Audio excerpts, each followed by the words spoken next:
Hey, Mama, you're listening to the Resting in Motherhood podcast with your host and new motherhood BFF, Brittany Maya.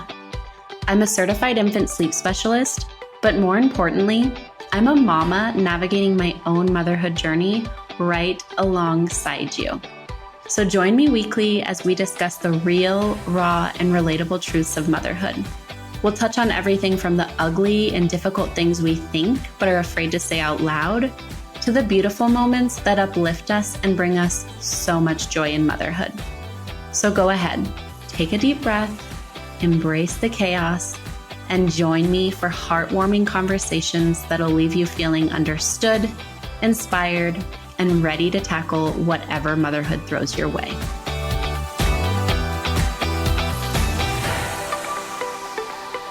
Welcome back to the Resting in Motherhood podcast. How are you today? Are you gearing up to get ready for the holidays like I am? I just wanted to pop in and do a quick intro because today's episode is actually a replay from last year. Today, we are going to be chatting all about navigating judgment and conversations with family members and loved ones and friends about your parenting decisions, which I just think is such an important topic as we enter the holiday season and we're around family more, especially like even maybe more distant relatives who don't always see how we're parenting, or maybe it really is the family we do see a lot, but we just need to prepare for those comments and just feeling really confident in the decisions that we're making. So that is the episode that you will be listening to today. I wanted to pop in quickly and just share how I'm currently finding rest in motherhood. And how I'm currently finding rest in motherhood is by doing less. For example, this podcast episode, I knew it was an important message to share again. And so instead of reinventing the wheel, I am giving you an oldie but a goodie to listen to. And just so you know, I am publishing this one a week before Thanksgiving, just so to give you some time, because there's some points and thoughts. You might even get out a piece of paper and jot down some thoughts. But it's kind of nice to have that episode as you head into maybe traveling over the weekend or getting ready to have family at your house or whatever the case may be. And then we will actually be taking a break the week of Thanksgiving, and then I will be back the following week. So just wanted to pop in, give you an update, and happy listening. I will see you in a couple of weeks.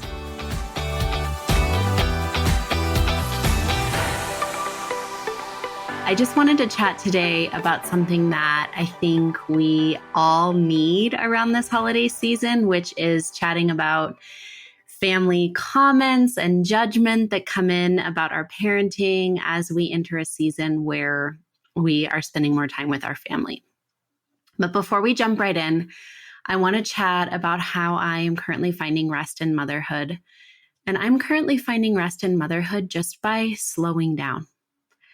I tend to find that as the seasons change from fall to winter, I don't have as much energy. I'm a little bit more tired. And I really do believe that our bodies follow the seasons. So in fall and winter, we kind of slow down. Our bodies go a little bit dormant, obviously not fully dormant, but it's a season that really invites us to kind of slow down, turn inwards, do some reflection before we start our spring, where we then kind of blossom again and get more energy. So I'm really just slowing down and releasing myself from the hustle culture that seems to be around this time of year with getting all the gifts and hurrying and being busy, and just instead focusing on slowing down, tuning into Lila and tuning into myself and where we're at. So I hope you can find a little bit of slowness in your week or day today. But again, with the holidays approaching, I wanted to chat about something I'm sure we have all encountered in our parenthood journeys: judgment and questions from the outside about how we are parenting. This could be from family or from friends or your pediatrician, etc. And whether we are new parents or have toddlers or older kids, these questions can be really annoying and honestly quite uncomfortable.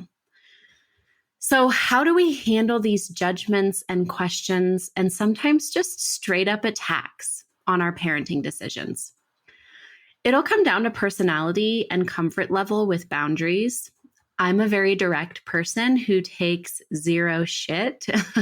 If you follow me on Instagram, you probably know this. So, how I have handled these conversations has been really direct and firm. But one thing I will say is that 4 years into motherhood, I'm really confident in the way I'm doing things. So sometimes I just let comments roll right off and don't even give them the time of day because I know that I don't need to validate what I'm doing. So I wanted this episode to be really straightforward and easy to refer back to when you're at the dinner table on Thanksgiving or Christmas or Hanukkah or whatever holiday you're celebrating. So you might even take notes right now or just kind of refer back to it or maybe talk about it with your partner after you listen to the episode. But before entering a family or social setting, first I want you to get really comfortable and confident with the decisions you're making in parenthood. Maybe this is about bed sharing or contact napping or breastfeeding past 12 months or just breastfeeding in general in front of your family. Maybe it's about not forcing your toddler to give family hugs or accept kisses. Maybe it's not forcing your child to say thank you, but rather modeling thank you to them, which can feel really uncomfortable in a society that feels like we need to force our children to say things instead of model it for them and let them see how we're doing it so that it will naturally come to them and truly come from their heart. I digress. But it could be a mixture of all of these, or it could be none. But the point is, I want you to really feel confident in what you're doing and why you're doing these things. Maybe it's not letting your baby be passed from person to person. Maybe you even write a list of why these parenting decisions are so important to you. Or maybe you have a conversation with your partner, if you have one, about your decisions and why you're making them. This will help you go into this situation feeling really good about your decisions, which will make it easier for you to hold boundaries, maybe enter into a discussion or just shut down comments. If you've had experiences with family members in the past about comments or judgment, you might reach out before and say something like, "We are so excited to see you and be with you, but we really don't want to talk about X, Y, or Z." This would obviously be for someone who feels really comfortable holding a boundary. If it's a mother-in-law that these comments come from, maybe you have your partner do this. Again, I want it to be something that will bring you peace and not add more stress. So if the thought of doing this makes you sick to your stomach, don't do it. Once you go to the gathering, you still want to prepare for comments. This doesn't mean going to the defense right away because sometimes people are just actually curious about what you're doing or they don't know any better. But you can go in knowing that comments, questions, or judgment might arrive. When or if they do, you could think about doing one of the following or a mix of them. You might consider being open to a conversation. If you feel really confident discussing your decisions, you might enter into a friendly conversation and explain why you're doing something. You might say something like, "We aren't looking for advice or suggestions, but I'm happy to share with you why we are doing this." You might choose to hold boundaries. Boundaries are so important, yet many of us feel really uncomfortable with them because we weren't raised to advocate for ourselves and hold those boundaries. So this can feel really awkward, especially with our parents and family. In holding boundaries, you might say something like, "This isn't something we are open to discussing," or maybe something like, "I know you care, but this is our family and we are using our family values to guide these decisions and we don't need any external input." Obviously, I want what you're saying to feel natural and organic to you, but the idea is that you're kindly but firmly holding a boundary about what you will and will not discuss. You might choose to omit. This is for the people who aren't comfortable with holding boundaries and they don't want to stir the pot, but they also don't want to have a discussion about it. So for omission, this might look like when someone asks, "How's the baby sleeping?" You might say something like, great, or like a baby. You're not lying. You just simply are not expanding on a topic that you don't want to talk about. Similarly, if they ask, where's the baby sleeping, which that question gets me every time because it's like, why does it matter where they're sleeping? Are you going to come over at night and help me? But if they were to ask, where are they sleeping at night? You might say something like, in our room, if you're bed sharing, and not let them know that they're sleeping in your bed. You can be as vague as you need to be in order to not feel like you're going to enter into a conversation that you don't want to. You could also choose, as I often do nowadays, just to let the comments roll off. This one could be for a person who is uncomfortable holding boundaries, or it could be for a person who simply doesn't care what others think. In this option, you might hear a comment and say something like, thanks for the input, or just simply move on, or maybe say something like, I'm so glad that worked for you. We're doing what works for us. Ultimately, the important part is that you don't let these comments or judgments make you feel ashamed or question the decisions that you're making. If you're a people pleaser, it can feel really uncomfortable to navigate these situations, and you might end up making a decision that isn't in line with your parenting values simply because you don't want to be judged. If this is you, this is where prep ahead of time and really allowing yourself to stand firm in your choices is going to be extremely important. Another important aspect here is doing some internal work before these gatherings. What triggers come up when your parents or siblings or other family members question your parenting decisions? Are they feelings of disappointing your family? Are they feelings of feeling doubted? Are they feelings of not feeling in control? Whatever they are, the more we can analyze those feelings, the easier it's going to be to work through them. So essentially, we're doing the internal work before we go so that we know our triggers and we can work through them instead of exploding. Because I have been known to explode at a family event when a comment gets made that I'm not happy about.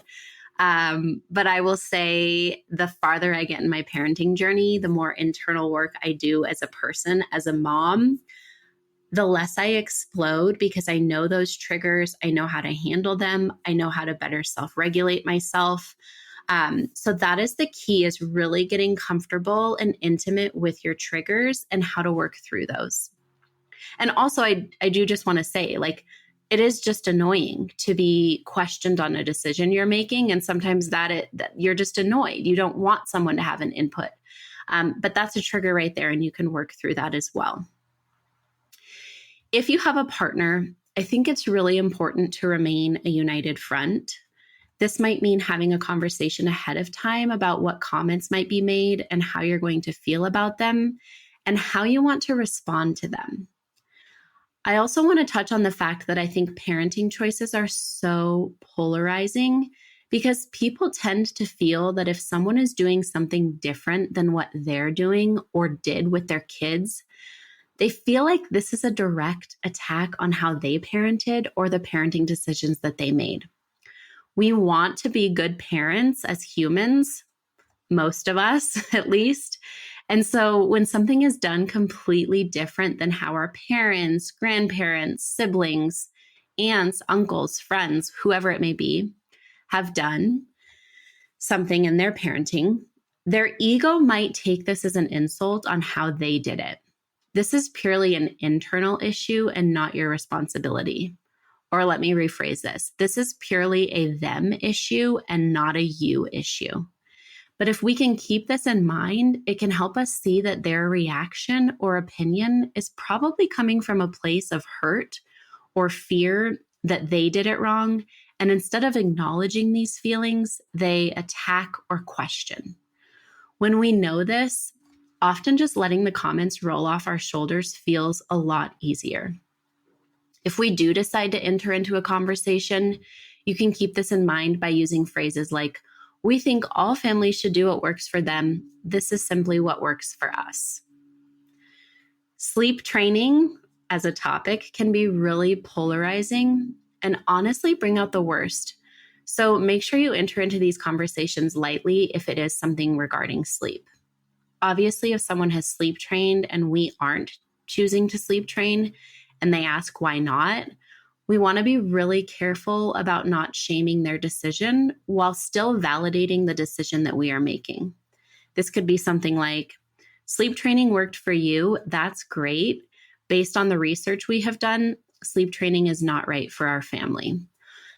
The tricky one with that is then they might bring up the research and then things could get heated. So you might just simply say, sleep training worked for you. We as a couple, if you have a partner, have discussed our parenting values, and we know that sleep training is just not something that we want to do.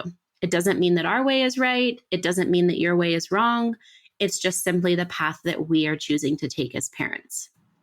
I think the more that we can take a step back and really see that oftentimes, like I've said, people feel really intimidated by the choices that we're making because they're so drastic from their choices that they made as a parent or that they're making as a parent.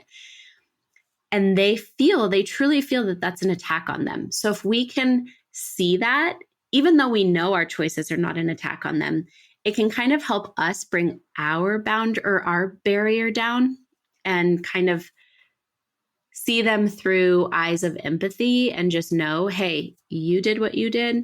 I'm doing what I'm doing. And that's the beauty of the world. We all get to do what works for us. So as we enter the holiday season, I'm wishing you and your family a very happy holiday season. I want you to know that you get to decide what works in your home. And I want you to stand firm in the decisions you're making. You're doing a great job, and you don't need anybody's approval about the decisions that you're making in your home. And really remember that. Remember that the reason you're making these parenting choices is for the good of your child. And something I'll say is, I recently had an experience, and I won't go into details, but my dad made a comment to Lila that I didn't like. It wasn't respectful.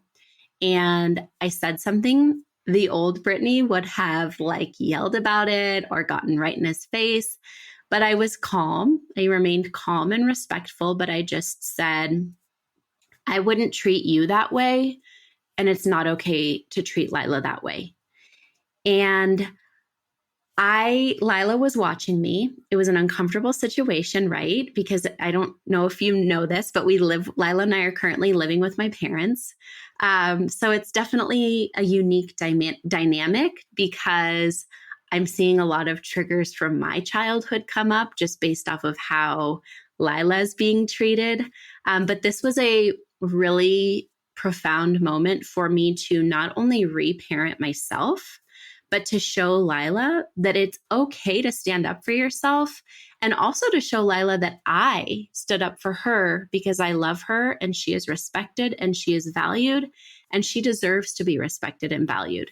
So we can also see, depending on how old your child is, if something happens that you're not comfortable with, it is 110% okay to hold a loving and kind and firm boundary about what you are okay with and what you are not okay with, whether that be what you're okay talking about, what you are okay with how your child is treated. But the more that we can hold those boundaries, we're healing ourselves really, but also we're showing our children two things: that it's okay to stick up for yourself. It's okay to hold firm boundaries, even with the ones that we love. And also that our children are deserving of this respect and love. So you can also kind of help that guide you in just knowing that children are watching everything, they're listening to everything, and to see their parent stand up for them or stand up for themselves or something they believe in can be really, really empowering and just a great experience for a child. So I wish you a very happy holiday season. As I said, if you will be celebrating Thanksgiving this week, I wish you a very happy Thanksgiving. I am so thankful for the Resting in Motherhood community. I'm so thankful to be here, and I'm just wishing you a wonderful day. Let's meet up next week too. Make sure to subscribe to the Resting in Motherhood podcast on Apple Podcasts, Spotify, or wherever you're listening. Want to continue this conversation? Head to the show notes for this episode at restinginmotherhood.com/podcast, or connect with me on Instagram at resting_in_motherhood.